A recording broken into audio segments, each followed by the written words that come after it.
تو یہ بحیثیت مجموعی بڑے صبح کی بڑی بات ہے. مجھے یہ بتائیے گا تاج صاحب کہ یہ انٹرسٹنگلی جس طرح 2009 میں اوباما نے ایک لینڈ مارک ایڈریس دیا تھا پوری مسلم امہ سے مخاطب ہوتے ہوئے کائرو کے اندر، اس سے تشبیہ دی جا رہی ہے ڈونلڈ ٹرمپ کے اس وزٹ کو اور اس اسپیچ کو، کیونکہ آپ جانتے ہیں کہ کتنا زیادہ ایک نفرت آمیز ان کی پوری کیمپین تھی مسلمانوں کے خلاف. انہوں نے اس حد تک بھی گئے کہ کہا کہ بھئی اسلام ہمارا دشمن ہے اور ہم اسے قبول نہیں کرتے. پھر ٹریول بینز لگائے، کیا کیا ریمارکس دیے، اور اب آ کے یہ کہا گیا کہ اب جو ایکچوئل پالیسی ہے ڈونلڈ ٹرمپ کی اور کس طرح مسلم امہ کو اعتماد میں لینا ہے وہ اس اسپیچ سے واضح ہوا، جس کے اندر انہوں نے بار بار اسلامک ایکسٹریمزم کا ذکر کیا ہے، مگر یہ بار بار کہا ہے کہ دہشت گرد جو ہیں وہ آپ کے اندر جو ہیں ان کو نکال پھینکیں، ان کو ریجیکٹ کریں، ان کو اپنے ملک سے نکالیں، اپنی زمین سے نکالیں، اپنی کمیونٹیز سے نکالیں، اپنی مساجد سے نکالیں. گڈ اور بیڈ وہی جو آپ کے بش کی جو ایک فلسفہ تھا، گڈ اینڈ ایول کے درمیان انہیں وہی ایک فلسفہ اٹھایا ہے. مگر دا پرابلم ہے سر، انہیں ٹارگٹ کیا ہے بالخصوص، بلکہ بار بار کہا ہے کہ ایران ایپی سینٹر ہے ٹیررزم کا اور ایران کو آئسولیٹ کرنا پڑے گا. یہ باعث تشویش ہے ہمارے لیے یا مسلم امہ کے لیے؟ نہیں، مطلب یہ کہ وقت و تاریخ کبھی پیچھے کی طرف نہیں جاتی، ان کا رخ مستقبل کی طرف ہے.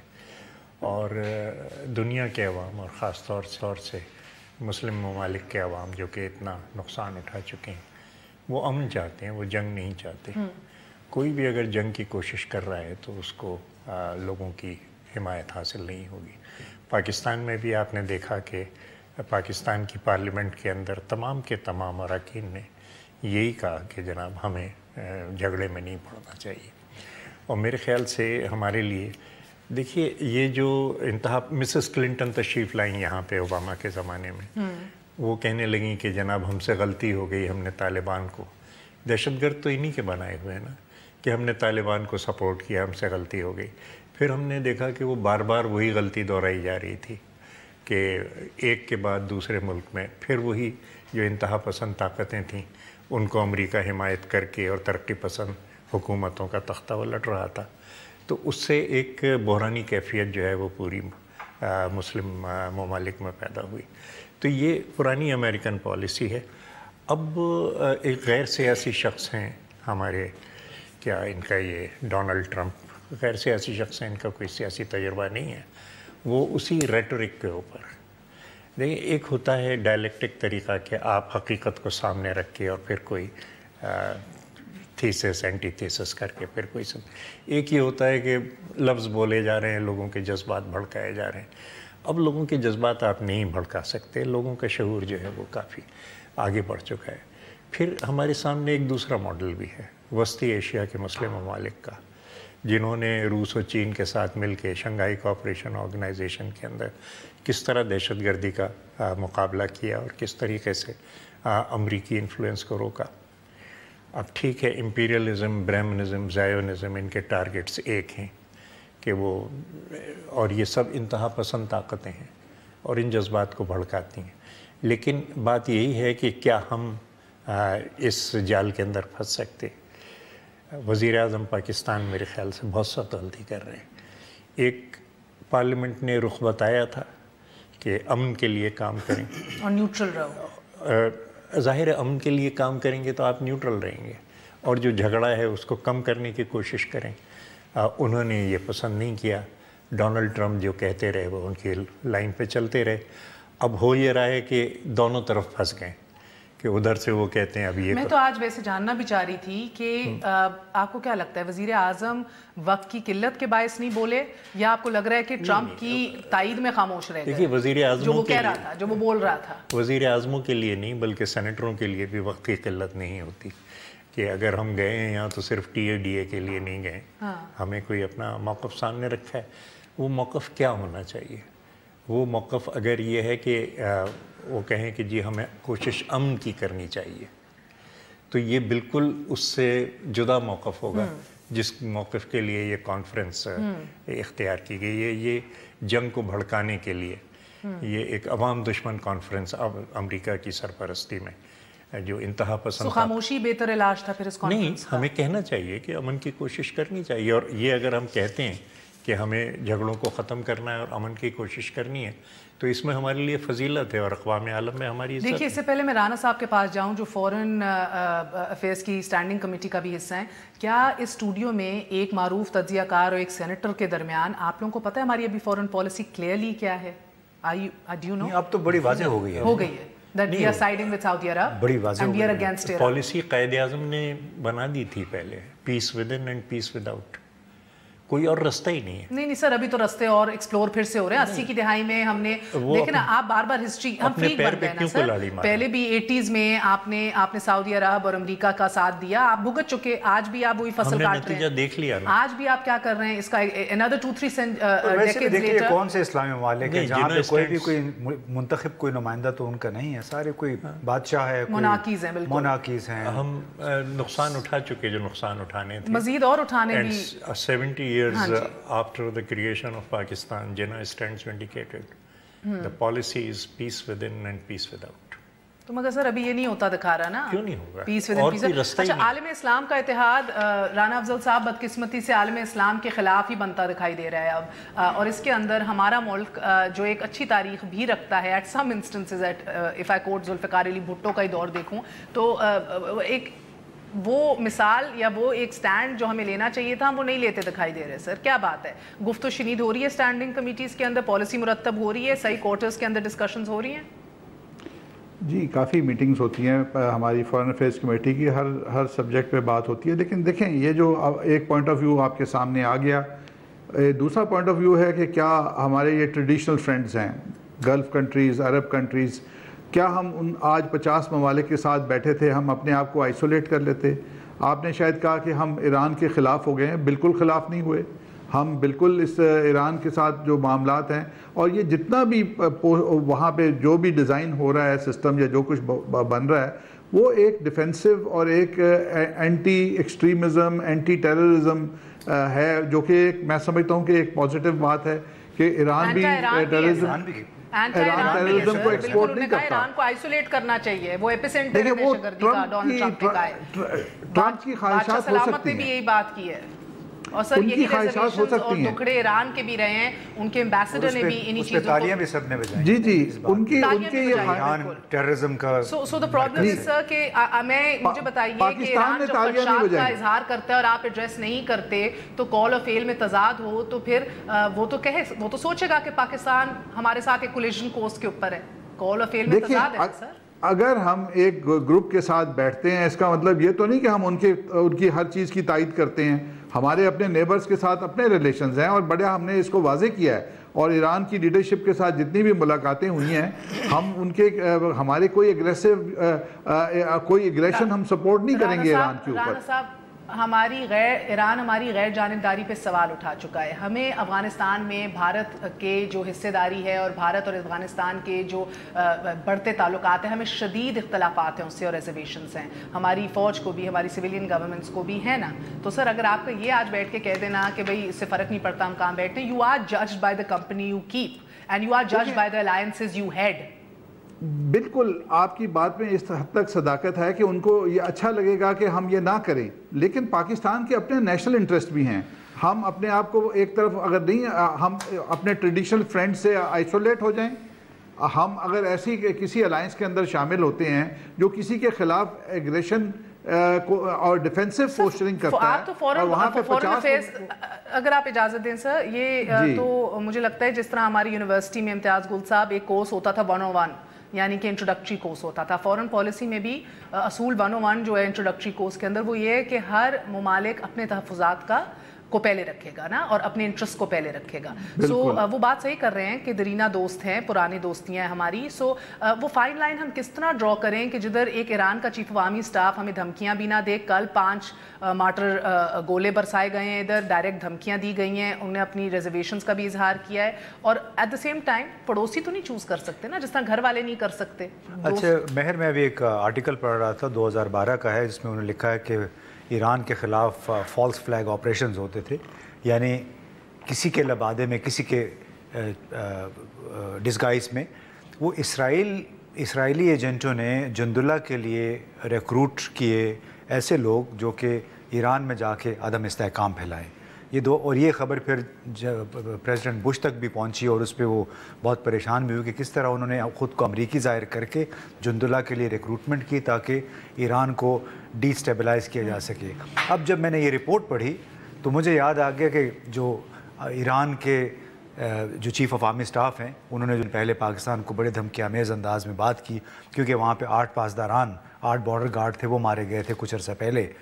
تو اب اگر کڑیاں آپ ملائیں تو کیا پتہ کہ اس سمٹ کے لیے، اس کانفرنس کے لیے امریکیوں نے اور سعودیوں نے یہ منصوبہ تیار کیا، ایرانیوں کو مارا۔ کل بھی جس طرح آپ بتا رہی ہیں فائرنگ ہوئی ہے کہ ایک مکمل فضا بنائی جائے، تیار کی جائے کہ پاکستان ایران کو بھی لڑا دیا جائے اور سعودیہ میں بیٹھ کے آپ ایران کو دہشت گردی کا مرکز اور گڑھ کریں۔ بالکل، تو یہ ایک فالس فلیگ آپریشن میں سمجھتا ہوں پاکستان ایران کے تعلقات کو خراب کرنے کے لیے بھی خارج از امکان نہیں ہے۔ یعنی کہ پھر 3 محاذوں پہ 3 فرنٹ پہ ہم لڑ رہے ہیں۔ اب کھل گئے، اب تو عملاً میرا خیال ہے تیسرا محاذ کھل گیا ہے۔ So much for اس میں کسی کو غلط فہمی نہیں ہونی چاہیے۔ without یہ تو so much for Qaed's philosophy that Taj صاحب is talking about۔ مگر the problem is sir کہ آپ نے کہا شروع میں کہ یہ 2 شریفوں کے درمیان ایک پالیسی کہیں پھنسی ہوئی ہے جو کلیئرٹی نہیں مل رہی۔ why؟ ذرا سی روشنی ڈالیں گے اس کے اوپر۔ اپنے اپنے مفادات ہیں اس میں۔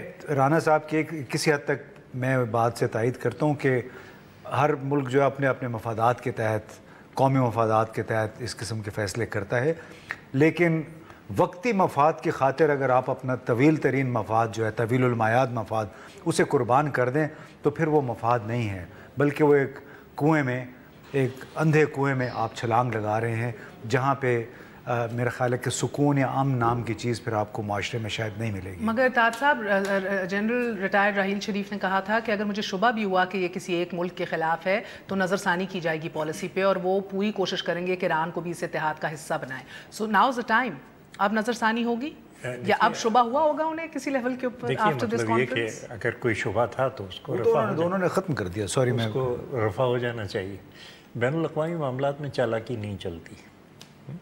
اگر آپ ایران کے خلاف نہیں ہیں تو کانفرنس میں آپ کی جگہ نہیں بنتی، کیونکہ یہ بنیادی طور پہ ایران مخالف ایک کانفرنس ہے اور امریکہ کی سرپرستی میں، صدر ٹرمپ کی سرپرستی میں یہ ہو رہی ہے، اور اس کے فیصلے وہی ہیں کہ جو صدر ٹرمپ چاہیں گے۔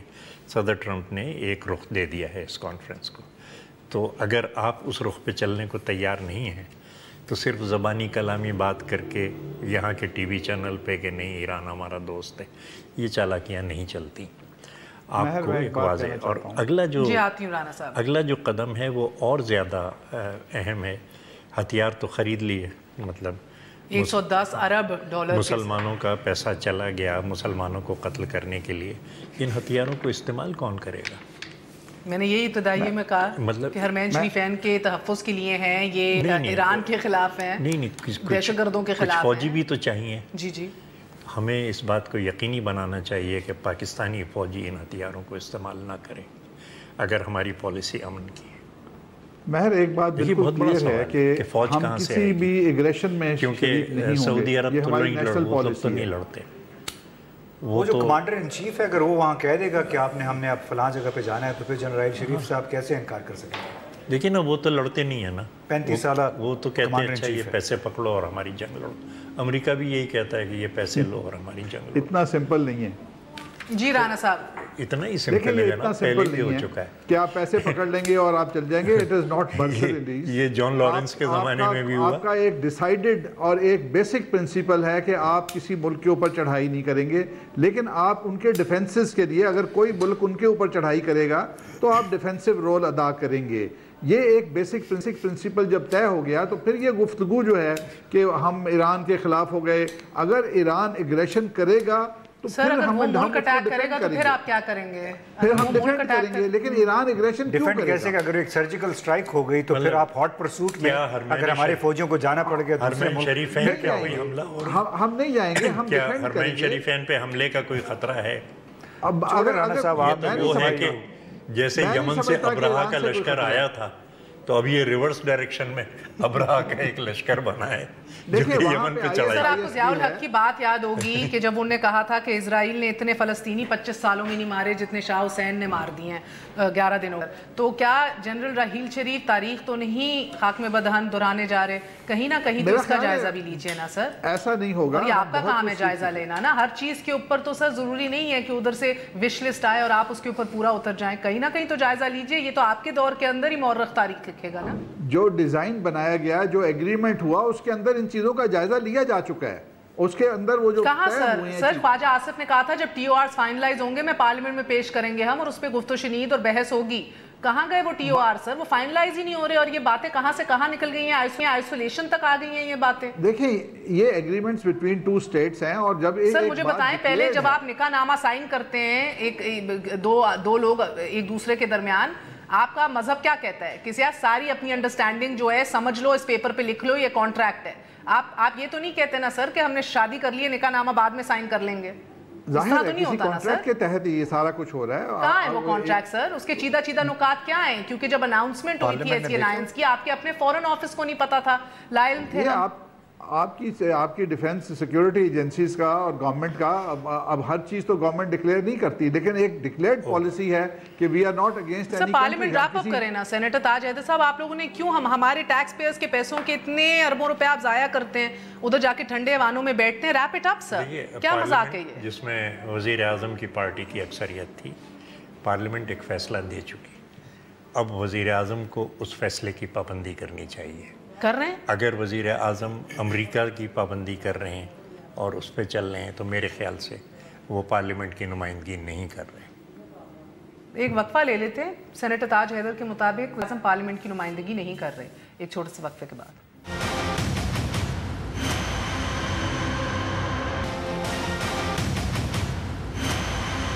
واپس آنے کا شکریہ. Welcome once again to News I. ناظرین, یہ جو کانفرنس ہوئی ہے آپ کی سعودی عرب میں, اس میں حماس کو ٹارگٹ کیا گیا, حزب اللہ کو ٹارگٹ کیا گیا اور ایک باقاعدہ طور پہ اسرائیل کو محفوظ بنانے کے لیے جو ہے ایک ویژن دکھائی دیا. اس کے اندر ایران کو آئسولیٹ کرنے کی بات کی گئی اور اس تمام کانفرنس میں ہم خاموش تماشائی بنے رہے. تو نیچرلی بہت سے سوال اٹھتے ہیں. ان کے اندر سے ایک یہ سوال بھی ہے کہ آپ کے مشرق وسطیٰ میں جو شروع ہونے والی پراکسی وار ہے, کیا ہم اب اگر کسی کو شک و شبہات پچھلے 6 مہینے میں رہے ہیں تو کیا آج وہ زائل نہیں ہو جانے چاہیے؟ ہم اس میں ڈائریکٹلی کیا حصہ نہیں بن چکے؟ اس ملک کے نیشنل سیکیورٹی ایڈوائزر ناصر جنجوعہ نے یہ کہا تھا کہ جو سعودی عرب اور ایران کے تحفظات ہیں ان کو دور کرنے میں یا ان کو سیٹل کرنے میں جنرل راحیل شریف ایک کلیدی کردار ادا کریں گے. اب اس پوسٹ پہ وہ کب کریں گے؟ Because thing seem to be getting from bad to worse. اور یہ بہت ضروری ہے عوام کے لیے بھی سمجھنا, یہ عام آدمی کی زندگی اوور دا ایئرس کس طرح متاثر کر سکتا ہے. ہمارا حصہ ایک مشرق وسطیٰ کی جنگ میں یا ایک پڑوسی کو ایلینیٹ کر کے شیعہ سنی کا ایک پھر ایک ڈیوائڈ کریٹ کر کے, کیا اس کی چنگاریاں گھر بھی آ سکتی ہیں؟ اس کا رد عمل یا اس کے آفٹر افیکٹس آپ ادھر کیا دیکھ سکتے ہیں کہ آئی وانٹ عام آدمی کنیکٹ کرے کہ یار یہ اس کی زندگی کے لیے ایشو کیوں ہے؟ نہیں دیکھیں, جہاں پہ اگر گلی گلی میں غیر قانونی مساجد بن جائیں, غیر قانونی مساجد میں وہ لوگ آ جائیں جن کو سعودیہ سے اور کویت سے اور دوسرے ملکوں سے چندے ملتے ہیں, تو آپ کا نقطہ نظر, آپ کا نظریہ تو وہی ہوگا جو وہ لوگ پریچ کرتے ہیں. اب دیکھیے by the way proxy war ہوتی آئی ہے جی, اور اس میں آپ ایک بنیادی طور پہ آپ دیکھیں کتنی بڑی منافقت ہے کہ سعودی عرب کے بادشاہ نے مسز ٹرمپ کو اور اس کی بیٹی کو خوش آمدید کہنے کے لیے انہوں نے اپنے تمام تر مذہبی اصول قواعد بالائے طاق رکھ دیے. نہ انہوں نے حجاب لیا ہوا تھا, اس نے ہاتھ بھی اس سے ملایا. اب اس سے بڑی منافقت نہیں ہو سکتی کہ آپ اگر جائیں گے تو آپ کو وہاں پہ مکمل حجاب پہننا پڑے گا. کوئی دوسری غیر ملکی خاتون اگر آئے گی اس کو بھی پہننا پڑے گا, اس کو بھی باقاعدہ. لیکن یہاں پہ انہیں چونکہ ایک مصلحت آمیز ایک کولیشن بنانے جا رہے تھے, اس لیے انہوں نے تمام کچھ بھلا کے ان کو اس طرح ریسیو کیا کہ اتنا گرینڈ ریسیپشن اس شخصیت کے لیے جو نفرت اگل رہا ہے پچھلے 1-1.5 سال سے اسلام کے خلاف, مسلمانوں کے خلاف, ٹریول بینز لگا رہا ہے, اتنا grand. So I mean he is right, hypocrisy تو منافقت تو بہت سی سطحوں پہ ہمیں دکھائی دیتی ہے. مگر سر مجھے یہ بات بتائیے کہ ایک ایسی, جس طرح میں نے بات کی, ناصر جنجوعہ نے کہا کہ یہ ایسا موقع ہوگا کہ راحیل شریف صاحب یہ تحفظات جو ہیں